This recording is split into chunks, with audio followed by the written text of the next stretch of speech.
as far as what I showed you yesterday about the bears was concerned, in the video I posted about the little signs to go on bathroom walls and doors of the bears, I'd like at this point to introduce you all to some of the most originals of the work. Before I get into any of that, I will tell you all that the most original of all these patterns came from a book called Wood Carving Step-by-Step Santas by Rick Butts, which was of a bear that was kind of like standing on three of its legs with its foreleg kind of up like this, and it went with a Santa that was like an Adirondack Santa. I'm kind of a little poor at pronouncing words. I have to sometimes stop to think to pronounce them, but it was of an Adirondack Santa and his bear. And of course, you can always look that up on Google or look it up online to find out a little more about it. It's almost similar to the Grandfather Frost of Russia, which, of course, traveled on his bear as well. The legend about him was that, like where, our traditional Santa has his reindeer, Grandfather Frost traveled on a bear just to deliver the toys. And sometime in the future, I might make a video where I might bring that set of carvings out that I made and show it to you. But what I'd like to show you first is my first translation of the pattern. When I translated the pattern, I made it out to look like this, where you can sort of see that all the bear's legs are together and straight.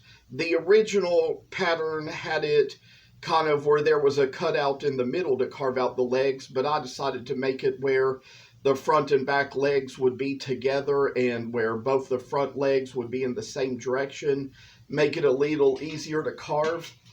There's a couple of things I'd like to share about this particular bear. Now, this one was one of two that was made for a big Noah's Ark set that I had. What I'd like to say about it is that there's probably going to come a time when I'm going to show you all the Ark and stuff, and maybe hopefully I still have on the internet somewhere the album that has the whole set in it. But when I discovered that it wouldn't sell as a set and the creatures were so much work as they were, and where I made two of each creature for the Ark set, I ended up kind of, after so many years, giving those animals away as gifts because I really wanted them to go to people who'd appreciate them. And one particular person who I know for sure appreciates them is this little boy who is the younger brother of an adult friend I have, and I've given them to him as birthday gifts and things like that. So,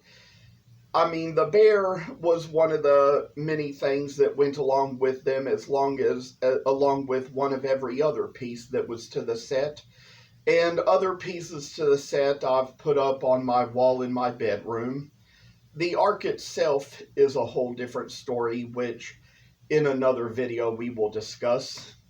But another thing I want to tell you about this wood is that at McConnell Springs, which is a park in Lexington, which is the historical landmark to where the town of Lexington was founded, that is the place where, whenever I still gathered with the Wood Carvers Guild, we would get together to carve and have our meetings where we all carved together, discussed how to do things, discussed different topics, no telling what else. And there was a walnut tree that was struck by lightning, and therefore it fell down, and they started donating to us the pieces of wood. I still have plenty of that wood over here on some of my shelves in my shop. But we all carved different things from it. We all donated different things back to the center that we carved. I had a few things I carved from it that I gave to a silent auction for a fundraiser for a lady who was raising money for her chemo treatments. But the thing I wanted to say is that part of that walnut tree is what this bear was carved from, and so was the other one that was also part of this set and went to that little boy as his present. Of all the things I have yet to show, I looked on Google and looked for more different polar bear yoga poses. You might be able to do a little research online and probably find out a little bit more about how yoga is associated with the polar bear. I heard that it had some association with it. I don't do yoga, so I don't know much about it or much about its origin, but I have heard it said that it had something to do with something that somebody observed with the polar bear's moves that founded it. But another thing I have to show is this is the next thing that I translated the pattern into. I took the original pattern and I moved it around on the paper enough to kind of put the head in a different direction, put the body and the tail and the legs in different directions, and ended up coming up with a pattern to make it like this. As you can see, this one is carved out of Kentucky coffee tree wood, which I thought was a good wood because that makes it a good polar bear, as it is a white type of wood.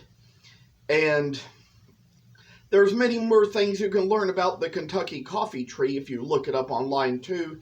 Here in Kentucky, it is our state tree, and I've heard it said that the tree originated somewhere in Japan, and that when settlers came here, they planted it in Kentucky, and that was how it got to be a tree that if there's anywhere in the United States you're going to find it, it's in Kentucky or surrounding areas. I even purchased some of this wood online from a store in Indiana, so since Indiana is one state north of Kentucky, apparently they have it there. Excuse my cough. What I also have to show is that I have taken it and made it into this bear too. This was another one that I saw in the yoga bear pictures that were on Google, where it showed the bears in the yoga poses and made it so that I drew it out in a way that it would be three-dimensional. This was one that required two pieces of wood, as there was also a little bit of cutting on the inside that had to be done as well. And the two pieces, it's best to have to carve them separately and be able to glue them together with a little flat sanded surface on the two inside ends. And last but not least, I have this one to show you. This is the one that was probably the hardest of them all to make. This one, I think, even whenever I was cutting it out on the saw, might have cut it in the wrong places here or there, but this one especially, there's just ways that when it comes to carving out the inside, you probably even have to have thicker pieces of wood than you did for the last one I showed you, as this one has its legs a little more spread and has its forelegs down the middle, doing that other type of pose that is very common in yoga. As time progresses, I will hope to carve some more of those bears, and hopefully sooner or later have them out at some of my shows. Of course, as I've told you all yesterday, I've got a new bandsaw that has to be set up, so we're probably going to do that before I get the blanks cut out. So, thanks for watching. Have a nice day.